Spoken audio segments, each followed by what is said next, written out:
जुड़े हुए इस महत्वपूर्ण विधेयक पर चर्चा करने का अवसर दिया। माननीय अध्यक्ष महोदय, मैंने सबसे पहले इस विधेयक के उद्देश्यों को जाना कि इस विधेयक का उद्देश्य क्या है। उद्देश्य और कारणों के कथन में स्पष्ट रूप से उल्लेखित है। प्रतिवर्ष कई धार्मिक और सांस्कृतिक मेले आयोजित किए जाते हैं, जिसमें देश और विदेश दोनों से बड़ी संख्या में लोग उत्साहपूर्वक स्थानीय लोगों के साथ सम्मिलित होते हैं। वर्तमान में राज्य में कोई प्रभावी निकाय या कोई प्राधिकरण नहीं है, इसलिए इस प्राधिकरण की नितांत आवश्यकता है और उसी वजह से ये आयोजन हुआ। जो विधेयक लाया गया है, इसके पीछे मंशा यही है। मेहरानगढ़ किले के मेले में हुई दुखांत का भी इसमें वर्णन किया गया है कि ये ऐसे कारण बनते हैं। माननीय अध्यक्ष महोदय, सरकार जिस मंशा से इस विधेयक को लाई है, मुझे अच्छा लगा, लेकिन ये पूरा का पूरा विधेयक भारतीय जनता पार्टी के शासनकाल में राजस्थान धरोहर प्रोन्नति प्राधिकरण का गठन जिस तर्ज पर किया गया था, ये पूरा विधेयक माननीय सभापति महोदय बिना बिंदु के, बिना कोई शब्द के एज इट इज़ उसकी कॉपी पेस्ट किया गया है। आज यदि हम राजस्थान धरोहर प्रोन्नति प्राधिकरण का जो बिल है, जो मसौदा है, यदि उसको देख लें तो ये बिल्कुल उसकी कॉपी है। पर कोई बात नहीं, कॉपी भी है तो मुझे इससे कोई आपत्ति नहीं है। पर मैं यदि एक एक सेक्शन वाइज, धारा वाइज इसके चीज़ों का उल्लेख करूं, तो इसमें जो धारा दूसरी है जिसमें परिभाषाओं का उल्लेख किया गया है, और उस परिभाषा की धारा के बिंदु संख्या 10, जिसमें लिखा है आयोजक से वह व्यक्ति या वे व्यक्ति या न्यास या सोसाइटी या कंपनी जो मेला आयोजित करती हो अभिप्रेरित है। आयोजक का मीनिंग इन्होंने ये इसके अंदर बताया है। निश्चित रूप से वही आयोजक होते हैं, लेकिन इन्होंने जो अध्याय 2 की धारा 3 है मंत्री महोदया, उस धारा 3 में प्राधिकरण की स्थापना और गठन का उल्लेख किया है। उसमें उपाध्यक्ष आपने गैर सरकारी सदस्य को बनाया है और इसमें 3 और अतिरिक्त सदस्य जो गैर सरकारी होंगे। ये गठन में कहीं भी उन आयोजकों को शामिल नहीं किया गया है। यदि गठन करते समय उन आयोजकों में से किसी को आप शामिल कर देते तो निश्चित रूप से वो सरकार को अच्छे सुझाव दे सकते थे, क्योंकि जो हम वर्तमान में देख रहे हैं, कोई भी मेला आयोजित जब होता है तो मेला आयोजित होने से लगभग 2-3 दिन पहले या ज़्यादा से ज़्यादा 1 सप्ताह पहले सरकार कोई विशेष मेले की तरफ ध्यान दे दे तो 1 सप्ताह पहले जिला कलेक्टर उसकी बैठक कर लेता है और सभी डिपार्टमेंट्स के लोगों को बुला लेता है। ये एक सामान्य सी परंपरा रहती है। लेकिन आयोजक बहुत चक्कर लगाते हैं, कलेक्टर के और एसडीएम के, एडीएम के चक्कर लगाते हैं, हमारी ये व्यवस्था ही कर दो, ये व्यवस्था कर दो। आयोजक पहले से चक्कर लगाते रहते हैं, महीनों पूर्व सचेत हो जाते हैं कि हमारा ये मेला आ रहा है। लेकिन यदि आप राज्य स्तर पर ऐसे जो बड़े बड़े मेले, क्योंकि मेले पूर्व निर्धारित होते हैं, कोई नया मेला प्रारंभ नहीं होता है, पूर्व निर्धारित है, भारतीय संस्कृति परंपरा से ओतप्रोत है। मैं चूंकि अजमेर से आती हूँ, अजमेर में हमारे 2 मेले, कार्तिक पूनम का मेला जो पुष्कर में होता है और दरगाह का मेला, ये दोनों ही मेले अंतर्राष्ट्रीय स्तर के मेले हैं और यहाँ से बाहर से लोग आते हैं। पुष्कर के मेले में तो देश विदेश से सैलानी इस मेले को देखने के लिए आते हैं। तो यदि ऐसे मेलों में आयोजकों को भी यदि प्राधिकरण का हिस्सा बना दिया जाए तो मुझे लगता है कि सरकार को ही इससे सुविधा होने वाली है, किसी प्रकार की दुविधा नहीं होने वाली है। तीसरा, माननीय सभापति महोदय, मेरे 6-7 सुझाव हैं इस संदर्भ में अलग अलग सेक्शंस में। एक, जो आपने जो नेक्स्ट धारा है, प्राधिकरण के कर्मचारी वृंद और बाकी प्राधिकरण के मुख्य कार्यपालिका मजिस्ट्रेट का आपने उल्लेख किया है। उपाध्यक्ष गैर सरकारी है निश्चित रूप से, लेकिन आपने जो अध्याय 3 की धारा 8 है, आप सीधे धारा 8 पर आ जाते हैं तो आप देखिए, प्राधिकरण की शक्तियां और कृत्य।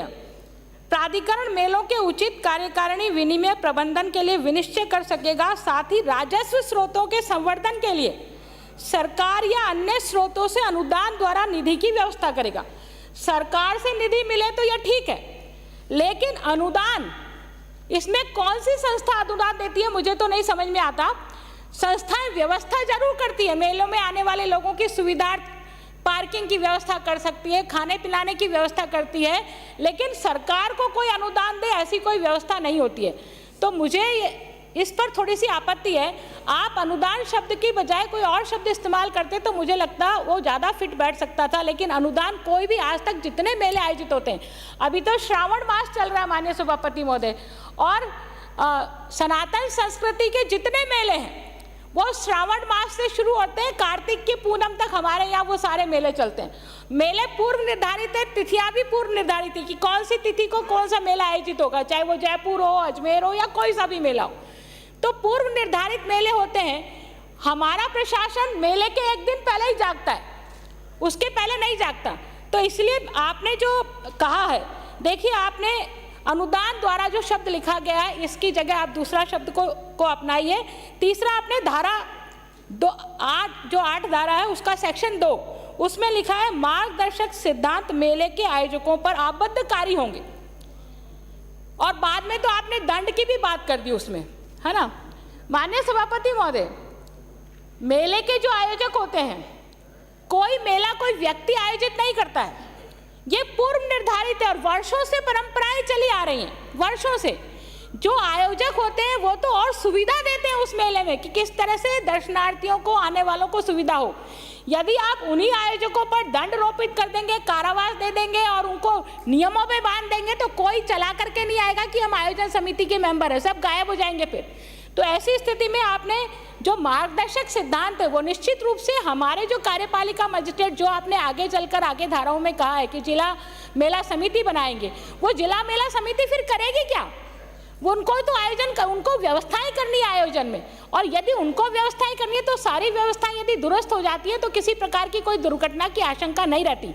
मेहरानगढ़ की दुखांतिका का जो उल्लेख किया गया है, मेहरानगढ़ की दुखांतिका में माननीय सभापति महोदय इसमें जो लिखा है वही बोल रही हूँ, इससे इनरिलेवेंट कोई भी चीज है वो नहीं बोल रही हूँ। कंटिन्यू करें, लेकिन बोलने वाले काफी हैं। ये विधेयक है सर, बोलिए आप देखिए इसके अंदर ये आप आगे चल करके आप देखिए, ये आप जिला मेला समिति है ना, और जिला मेला समिति की बैठकें और आपकी जो आपने बनाई है, आपने उसके अंदर लिखा है कि आपकी बैठकें कब होगी। आप ये देखिए, मैं पढ़ देती हूँ इसको। प्राधिकरण अध्यक्ष की शक्तियां और बैठकें, तो आप ये लिख रहे हैं कि जब अध्यक्ष चाहे तब बैठक कर सकता है, 6 महीने में एक बार बैठक कर सकता है, या जब अध्यक्ष चाहे तब बैठक कर सकता है। माननीय सभापति महोदय, 6 महीने में एक बार बैठक, तो मेले तो आयोजित होने से पहले, या दूसरा आपने ऑप्शन विकल्प दिया कि जब अध्यक्ष चाहे जब बैठक कर सकता है। तो अभी जो हम प्रैक्टिकल में देख रहे हैं, वर्तमान में जो कुछ हो रहा है, कलेक्टर मेले से एक दिन पहले ही बैठक आयोजित करता है, तो ये तो उनकी मर्जी पर छोड़ दिया कि औपचारिकता करनी है, बैठक करनी है, इसलिए कर लो। फिर ना तो वित्तीय स्वीकृतियां आती है, ना डिपार्टमेंट से कोऑर्डिनेशन होता है, और ऐसी स्थिति में मेले फेल हो जाते हैं या मेले की व्यवस्थाएं ठीक प्रकार से नहीं हो पाती।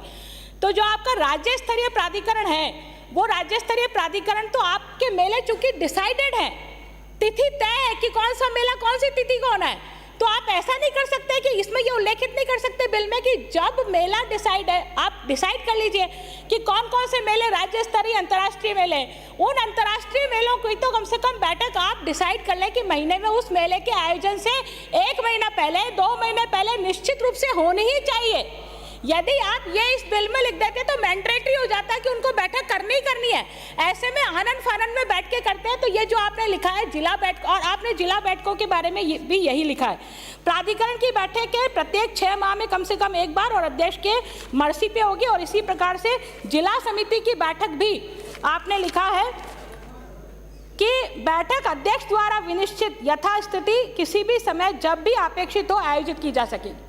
अब अध्यक्ष जिला कलेक्टर को बना दिया, तो जिला कलेक्टर की मर्जी पर डिपेंड हो गया कि वो कभी भी बैठक आयोजित कर दे, और उसको बैठक का समय नहीं। जिला कलेक्टर इतनी सारी समितियों के अध्यक्ष बने हुए हैं माननीय सभापति महोदय, उनको समय ही नहीं होता है कि वो ऐसे मेलों का ध्यान देकर के उनकी बैठकें आयोजित कर ले समय से पहले। इसलिए मेरा निवेदन है कि ये बैठकें निश्चित कर लीजिए आप विधेयक में कि कम से कम मेले आयोजन होने से 1 महीना पहले वो निश्चित रूप से वो आयोजित हो जाएं। इसके अतिरिक्त माननीय सभापति महोदय, देखिए आपने मेलों के बारे में लिखा है, लेकिन मैं अजमेर से आती हूँ। हमारे यहाँ चेटीचंड का जुलूस, मेला नहीं कहते उसको, जुलूस कहते हैं, शोभा यात्रा कहते हैं। चेटीचंड का जुलूस पूरे देश भर में प्रसिद्ध है अजमेर का, और बहुत दूर दूर से लगभग 5-7 लाख लोग उस दिन एक दिन जुटते हैं उस चेटी चंड के जुलूस को देखने के लिए। पूरा शहर उमड़ता है, बाहर से, बॉम्बे से और बाकी जगहों से भी लोग आते हैं चेटी चंड का जुलूस देखने के लिए। तो मेरा यह निवेदन है कि इसमें मेलों के साथ साथ जुलूस, शोभा यात्रा और जयंतियाँ, चूंकि जयंती जब भी जयंती होती है, चाहे परशुराम जी की जयंती हो, चाहे महावीर स्वामी की जयंती हो, चाहे बुद्ध जयंती हो, उन जयंतियों पे भी लोग भारी संख्या में जुटते हैं। इसलिए मेरा निवेदन है कि उन जयंतियों को भी इसमें आप शामिल करिए ताकि बैठ के समय से पूर्व हो सके और सारी व्यवस्थाएं ठीक प्रकार से हो सके। इसके अतिरिक्त माननीय सभापति महोदय, देखिए आपने जो दंड और शास्तियाँ आयोजित किए हैं, आयोजकों के उत्तरदायित्व आपने तय किए हैं, मुझे लगता है कि इस धारा की कोई ज़रूरत ही नहीं थी। जैसा मैंने पूर्व में कहा कि कोई भी आयोजन समिति मेलों में सहयोग के लिए आयोजन समिति बनती, कोई स्थायी नहीं होती, कोई नाम नहीं होता। जैसे हमारे यहाँ दरगाह का मेला है, दरगाह के मेले की कोई आयोजन समिति है ही नहीं। दरगाह का मेला अपने आप से आयोजित होता, तय है कि इस तिथि को आयोजन होना है। कोई एक व्यक्ति, कोई संस्था नहीं है, सिर्फ जो अंजुमन के पदाधिकारी वहाँ पर हैं, वो अंजुमन के पदाधिकारी दरगाह की व्यवस्थाएं, दरगाह के अंदर की व्यवस्थाएं करते, दरगाह के बाहर की व्यवस्थाएं नहीं करते। ऐसी स्थिति में आप किसको उत्तरदायित्व डालेंगे? दरगाह के जुलूस में बाहर पूरा शहर प्रभावित होता है, पानी, बिजली, सड़क सब, और यातायात बहुत भयंकर रूप से प्रभावित होता है। 5 से 10 लाख की population per day floating population होती है। ऐसी व्यवस्थाओं में आप आयोजन समिति को जिम्मेदार डाल देंगे तो छोड़ भागेंगे कि कर लो आप, तुम प्रशासन, सारी सरकार कर ले, हमको तो नहीं करना। और इसी तरह से पुष्कर मेले में भी, पुष्कर का मेला धार्मिक मेला है और बरसों से चला आ रहा है, बरसों से, शायद हम तो जानते भी नहीं है, कम 2000-3000 वर्षों पुराना से वो लगातार वो परंपरा चली आ रही है।